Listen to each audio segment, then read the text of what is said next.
Thanks for watching. Don't forget to like, comment, share and subscribe to Mufti Tariq Masood, famous scholar. تو قرآن کہتا ہے کہ جب میں دوبارہ پیدا کروں گا تو اتنا لمبا پروسیس نہیں ہوگا، بلکہ فَإِذَا هُمْ قِيَامٌ يَنظُرُونَ، ایک دوسرا سور پھونکا جائے گا، اچانک یہ سارے کے سارے ان کے ذرات جہاں جہاں دنیا میں گئے ہیں یہ جڑ کے انسان بن کے ہمارے سامنے کھڑے ہوئے ہوں گے، چند سیکنڈوں کے اندر یہ کام ہوگا. تو یہ اللہ کی قدرت ہے، اس لیے اس دنیا سے زیادہ دل لگانے کی ضرورت نہیں ہے. یہ ہم پر بھی موت آئے گی اور اس کائنات پر بھی موت آئے گی.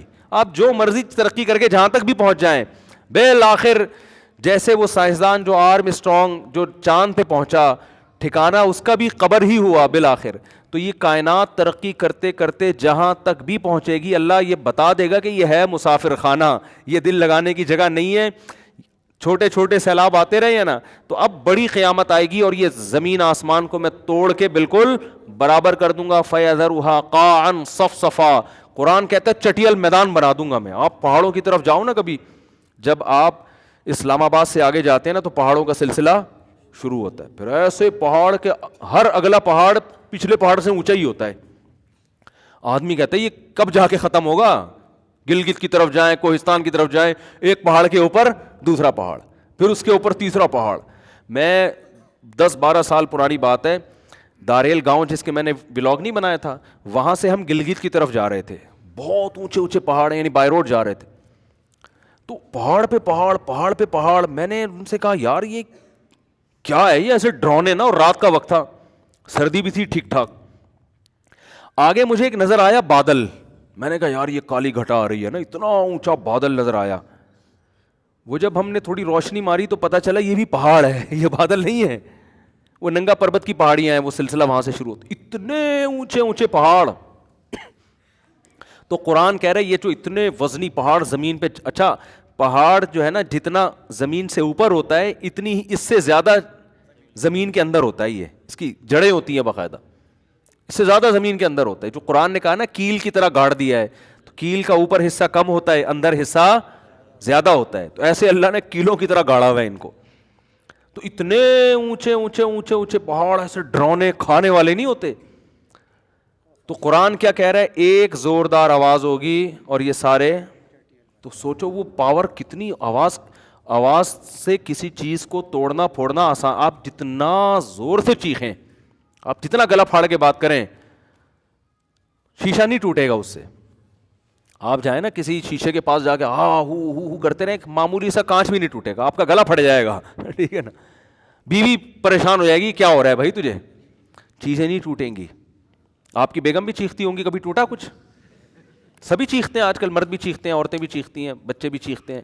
گھروں میں ماحول ہی ماشاءاللہ یہی چل رہا ہے، چیخو پکار کا. برداشت تو مارکیٹ سے کیا ہو گئی ہے، شارٹ ہو گئی ہے. تو لیکن اٹھا کے توڑنا پڑتا ہے غصے میں.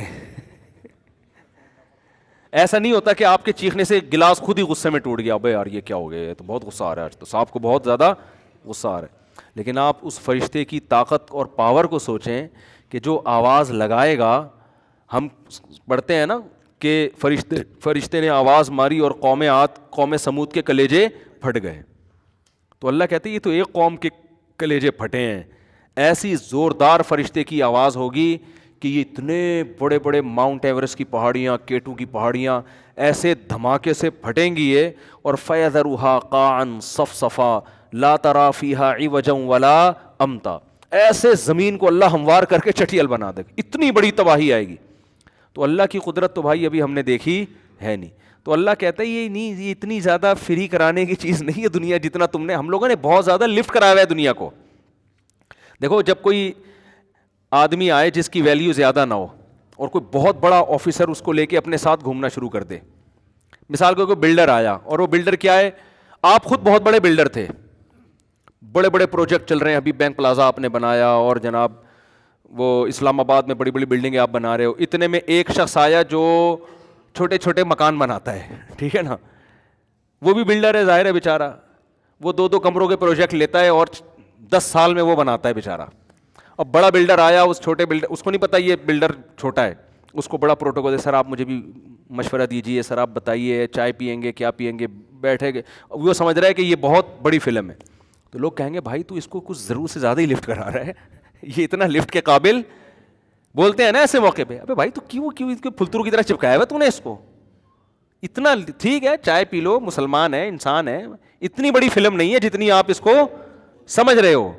ہم ہر موقع پہ یہ الفاظ استعمال کرتے ہیں, ابے تو اتنا کیوں اس کو.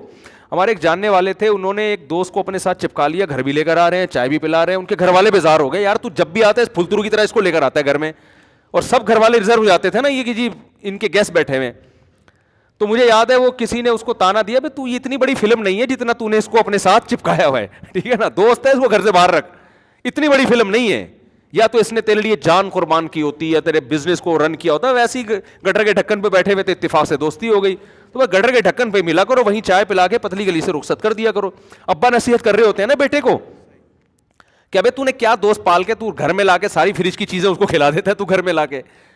تو بالکل قرآن و سنت بھی ہمیں یہ سمجھا رہے ہیں کہ بھائی یہ جو دنیا کو تم نے اپنا باپ بنا لیا ہے نا, اور کامیابی ناکامی کا معیار اس کو سمجھ لیا ہے, تو اتنا فری کھلانے کی ضرورت نہیں. تم بھی مرو گے, چیزیں بھی ختم ہوں گی, اور سیلاب بھی آئیں گے, زلزلے بھی آئیں گے, ایکسیڈنٹ بھی ہوں گے, موتیں بھی ہوں گی, کرونا بھی آئے گا, اور بہت کچھ آئے گا, اور بالآخر اللہ اس دنیا کی بے ثباتی دکھانے کے لیے ایک دن ایک دھماکے کے ساتھ ایک یکلختی پوری دنیا کو تباہ کر دے گا. بالکل ساری انسان کی جو آسمانوں کی بلندیوں پر پہنچی ہوئی ترقی وہ دھڑام سے ایک دھماکے کے ساتھ نیچے آ کے ختم ہوگی. جیسے ورلڈ ٹریڈ سینٹر گر گیا تھا نا, اسی طرح پوری زمین کو اللہ ہلاک کر دے گا. تو اصل بار بار قرآن بتانا چاہ رہے اصل کیا ہے, آخرت. تو مرنے سے پہلے یہ سمجھ میں آ جائے عقل مندی کی بات ہے. نہیں سمجھ میں آ رہا تو مرنے کے بعد سمجھ میں تو آئے گا مگر فائدہ نہیں ہوگا. ایک بوڑھے آدمی کو کسی نے, ان کو خشک میوہ کھانے کا بہت شوق تھا نا, خشک میوہ کھانے کا بہت شوق تھا, لیکن پیسے نہیں تھے, بیچارہ غریب آدمی تھا. تو پیسہ اکثر لوگوں کے پاس بڑھاپے میں آتا ہے, ٹھیک ہے نا. جب بوڑھے ہو گئے, دانت ختم ہو گئے, تو اللہ نے پیسہ دیا, تو اب وہ کہہ رہا ہے یار جب دانت تھے تو بادام خریدنے کے پیسے نہیں تھے, اب بادام تو آئے ہیں لیکن چبانے کے لیے منہ میں دانت ہے نہیں. تو جب مرنے لگو گے نا میرے بھائی تو سب کچھ سمجھ میں آ جائے گا.